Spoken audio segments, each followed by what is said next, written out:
Ladies and gentlemen, a very warm good afternoon to one and all. Today, we'll be resuming day 2 of our CME, Stumbling Blocks to Stepping Stones.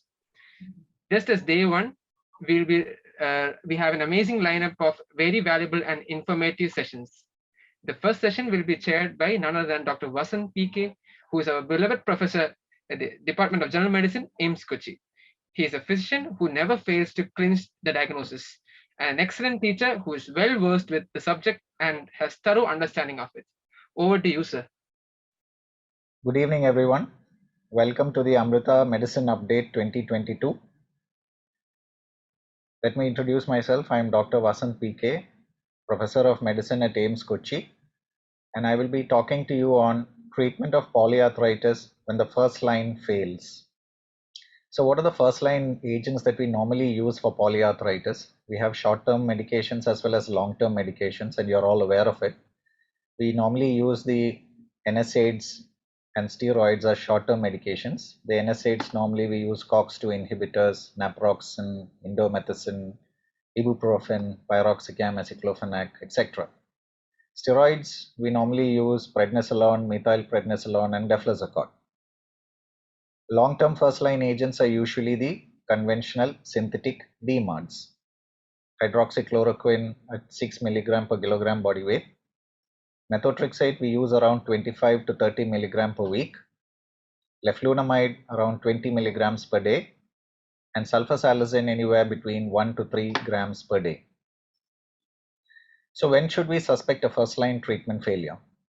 Now, whenever a patient has got persistent joint pains and swelling, persistent warmth of the joints, persistent tenderness, significant restriction of the mobility of that particular joint, persisting fever, persisting non-articular symptoms in a rheumatological patient, and biochemical abnormalities like the ESR and C reactive protein persistently continue to remain elevated in the background of a patient who has been on a maximally tolerated dose of conventional synthetic DMARDs. So when these persist, we will consider a first-line treatment failure. So it's actually defined as the persistence of symptoms and signs of arthritis along with elevated acute phase reactants in spite of the patient being on an optimal dose or a maximally tolerated dose of the first-line drug, which is a conventional synthetic DMARD. So how do we tackle first-line treatment failure? You have got non-biological DMARDs, and the best example being targeted synthetic DMARDs, the Janus kinase 2 inhibitors. You have tofacitinib, baricitinib, and upadacitinib. Baricitinib, I'm sure all of you are now very familiar with because it's got a very important role to play in COVID era, especially in the management of the category C patients with severe COVID infection. The problems that we face with the JAK2 inhibitors is that there's a high risk for venous thromboembolism, infections, and malignancy. Then we have the biological DMARDs, and they are the monoclonal antibodies, and they are of different types. You have the murine monoclonal antibodies, which have a suffix by OMAB, chimeric monoclonal antibodies, which are recognized by the suffix ZMAB, for example, infliximab, humanized monoclonal antibodies, which have a suffix ZUMAB, for example, your tocilizumab, and human monoclonal antibodies, which have a suffix UMAB, for example, adalimumab, golimumab, etc. Then you have T-cell co-stimulation blockers, and that example is abatacept. Abatacept actually is the molecule which actually inhibits cytotoxic T lymphocyte 4 antigen from binding with CD8086. So what should we ensure before using biologicals in these patients? We have to rule out any active infection. We have to also rule out any underlying latent tuberculosis infection. We have to rule out also hepatitis B, hepatitis C infection. So what are the investigations recommended before we use these biologicals? So do a complete blood count along with the ESR-C reactive protein. Do a serology for Hep B and Hep C. Evaluate for latent TB. You do a chest X-ray, get a MAN2 done. You can do a quantiferon gold, You can even get a CT chest done to make sure, and you can do an ophthalmic evaluation to rule out any active TB in the choroid. So now coming on to first line treatment failure in rheumatoid arthritis. So let us see, what does resistance to conventional synthetic DMARDs mean? So if we fail to achieve remission in a period of 3 to 6 months in spite of treatment with a maximally tolerated dose of a conventional synthetic DMARD, then we would consider it as a resistance. And the drug that we normally use in rheumatoid arthritis as the first line would be methotrexate. It's also a failure to achieve low disease activity. It's also the need to use excessively high doses of steroids in addition to maximally tolerated dose of conventional synthetic DMARDs, and also recurrent flares of disease requiring multiple doses of steroids in excess of the normal dose we use for chronic therapy, in spite of the patient being on a maximal tolerated dose of a conventional synthetic DMARD. So how do we treat this first line treatment failure in rheumatoid arthritis? You can go for a dual therapy with methotrexate and leflunomide, or you can go for a triple therapy with methotrexate, sulfasalazine and hydroxychloroquine, and you give it for around 3 to 6 months and assess the response. If there is an inadequate response, then we go on to biologicals in combination with methotrexate. That's very important that we have to keep in mind. So normally among the biologicals, we choose a TNF alpha inhibitor, which is given for 3 months. If it shows an inadequate response, then you can choose a second TNF alpha inhibitor. If that also fails after a trial of 3 months, then you can use interleukin 6 inhibitors, namely tocilizumab and sarilumab. If that fails, then you can try the T-cell co-stimulation blocker, namely abatacept, and you can even try the targeted synthetic DMARDs, namely JAK2 inhibitors. Okay, so once these patients are on these biologicals, we will assess the response in about 3 months' time. And if you have an inadequate response to a particular agent, then we can use another agent which has not been used before. Now, once we achieve remission in these patients with the biologicals, and let us say that the remission has been there for more than 1 year, you can reduce the dose of the DMARDs, both biological as well as the conventional synthetic DMARDs. However, you should never stop the DMARDs altogether, because if you do that, there will be a high rate of relapse.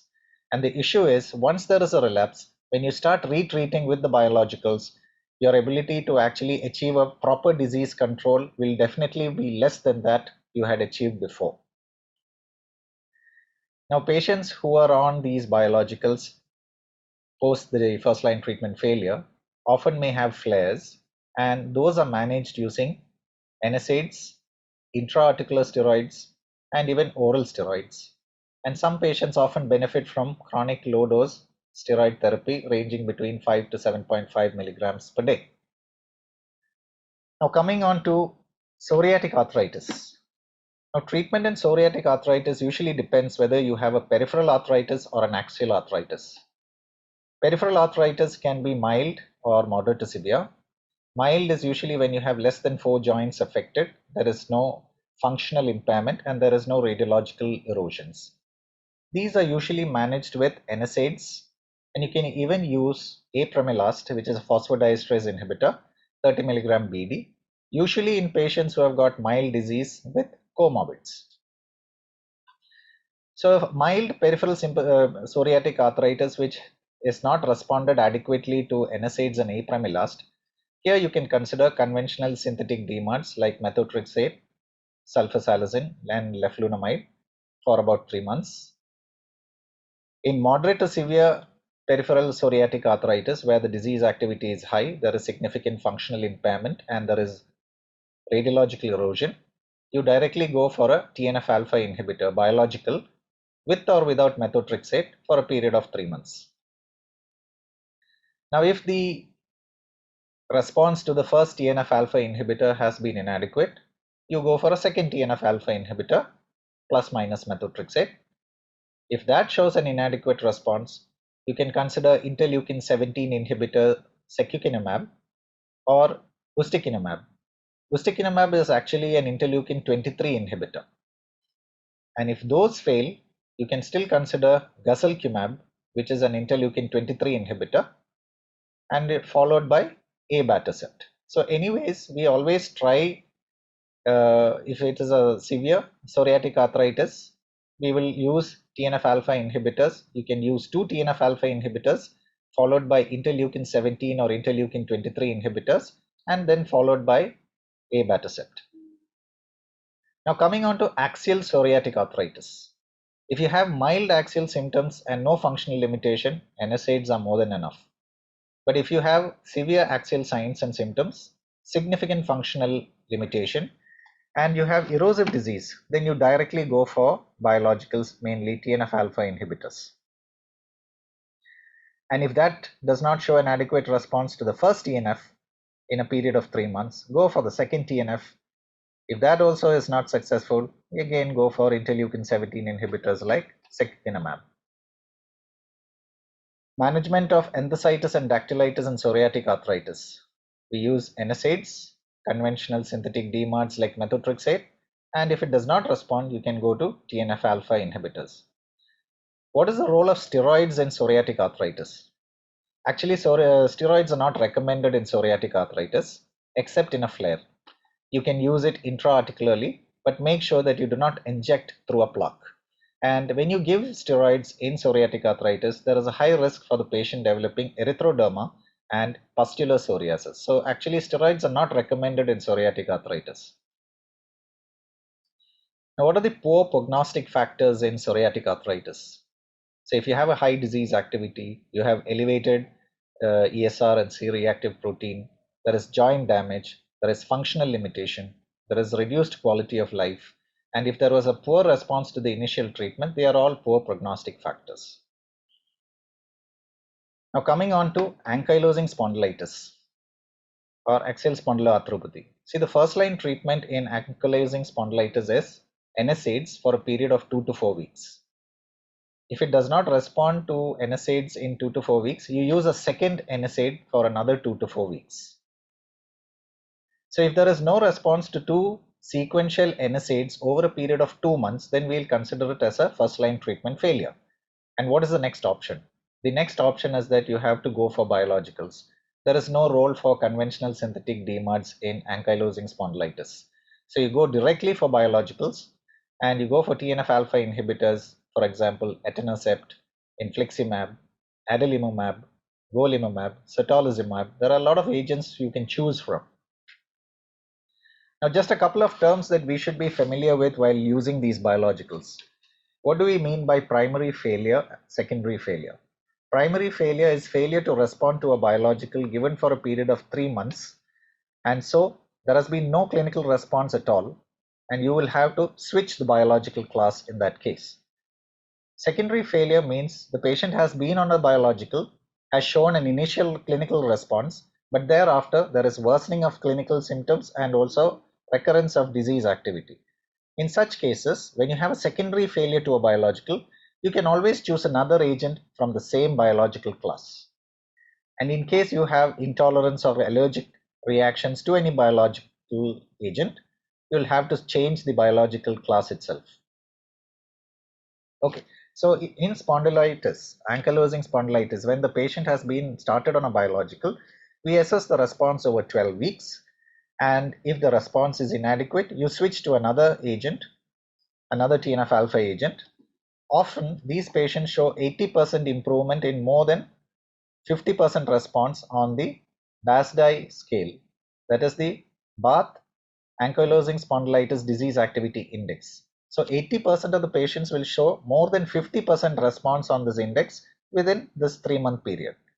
And better response is usually seen in younger patients, those who have high disease activity and those who have a high CRP. Now, if you do not have a good response to 2 TNF alpha inhibitors, next you go for interleukin 17 inhibitors like secukinumab and ixekizumab. If there is a primary failure to both TNF alpha inhibitors as well as interleukin 17 inhibitors in the suspected case of ankylosing spondylitis, you probably have to reassess your diagnosis. If you still feel that it is ankylosing spondylitis in spite of poor response or a primary failure to TNF alpha and interleukin 17, then the other agents that you can consider are bimekizumab and JAK2 inhibitors. Now coming on to SLE arthritis.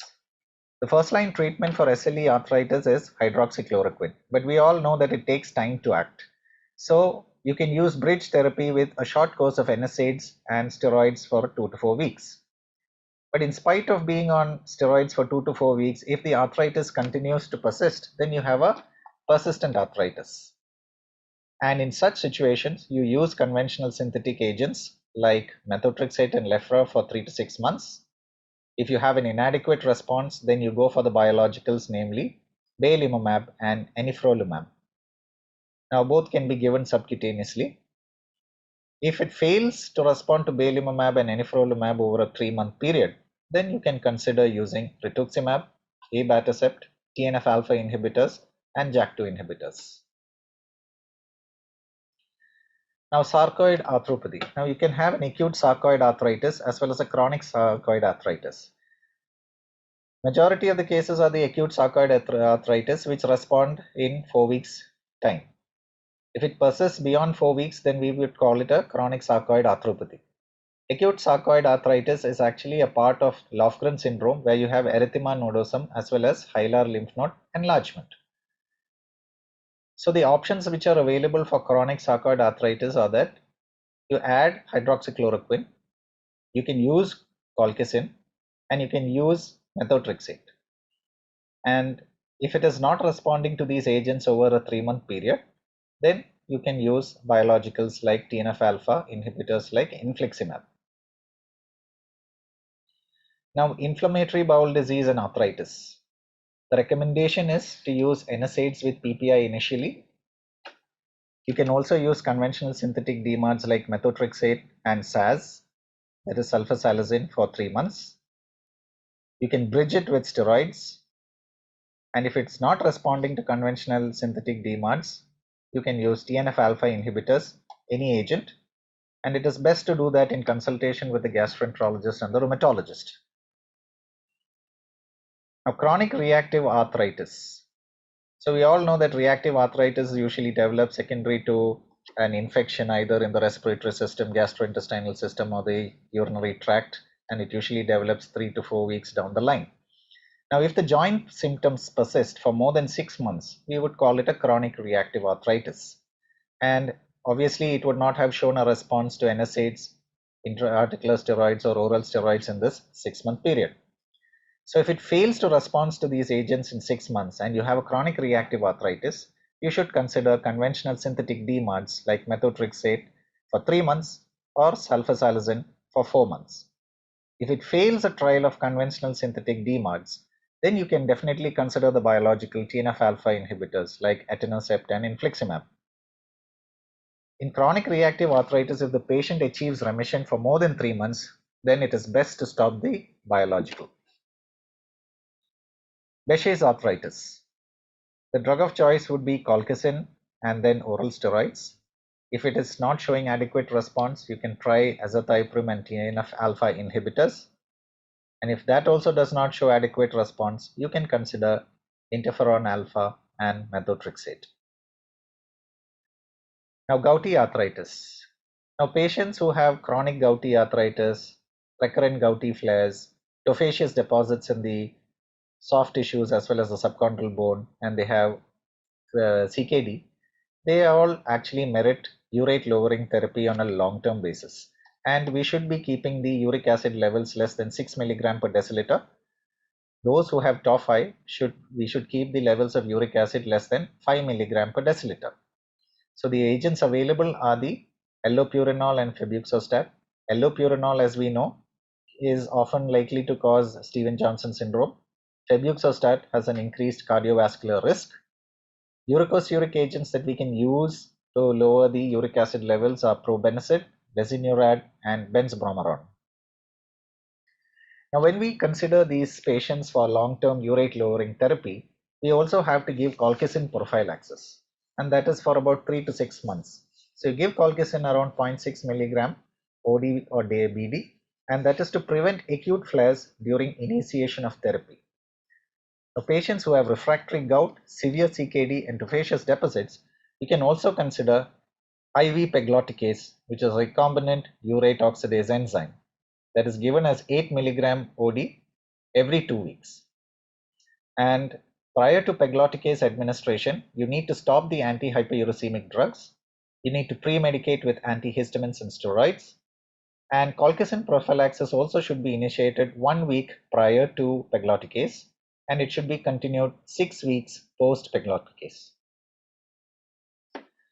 Now coming on to adult onset Still's disease. In mild disease, you can use NSAIDs for a period of 2 weeks or so. But in moderate to severe disease, which is characterized by debilitating arthritis, serositis, internal organ involvement, and persistent fever, the actual recommendation is to use an interleukin-1 inhibitor like anakinra or canakinumab. But if it's not available, you can use oral steroids for a period of 1 month. If it shows an inadequate response, you can add conventional synthetic DMARDs like methotrexate and leflunomide. If it does not respond to that, you again use interleukin-6 inhibitor like tocilizumab.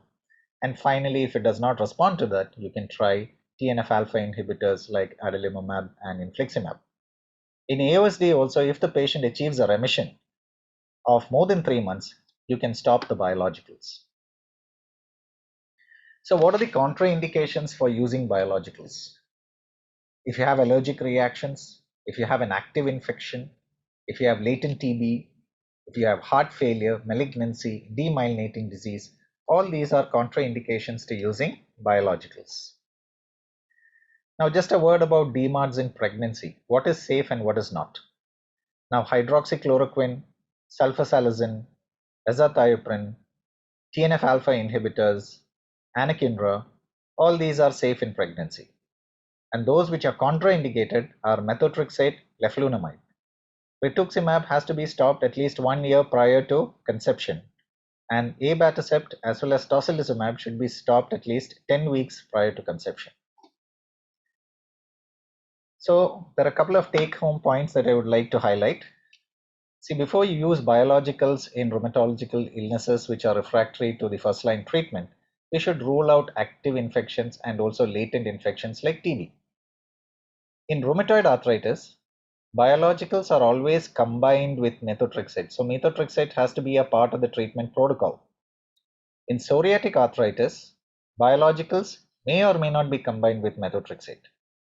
And when it comes to anaxial spondyloarthropathy, conventional sympathetic DMARDs do not have a role, and we go directly for the biologicals, especially TNF-alpha inhibitors.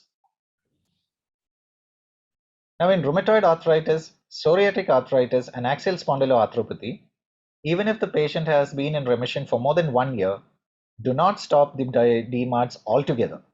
Always reduce the dose, whether it is a conventional agent or whether it is a biological. Because if you stop the agents altogether, there is a very high rate of relapse, and once you start retreating with biologicals, an ability to achieve active disease control will not be the same as before. Now in conditions like reactive arthritis and adult onset Still's disease, when we use biologicals and induce the patient into remission for more than 3 months, we can stop the biologicals or the DMARDs.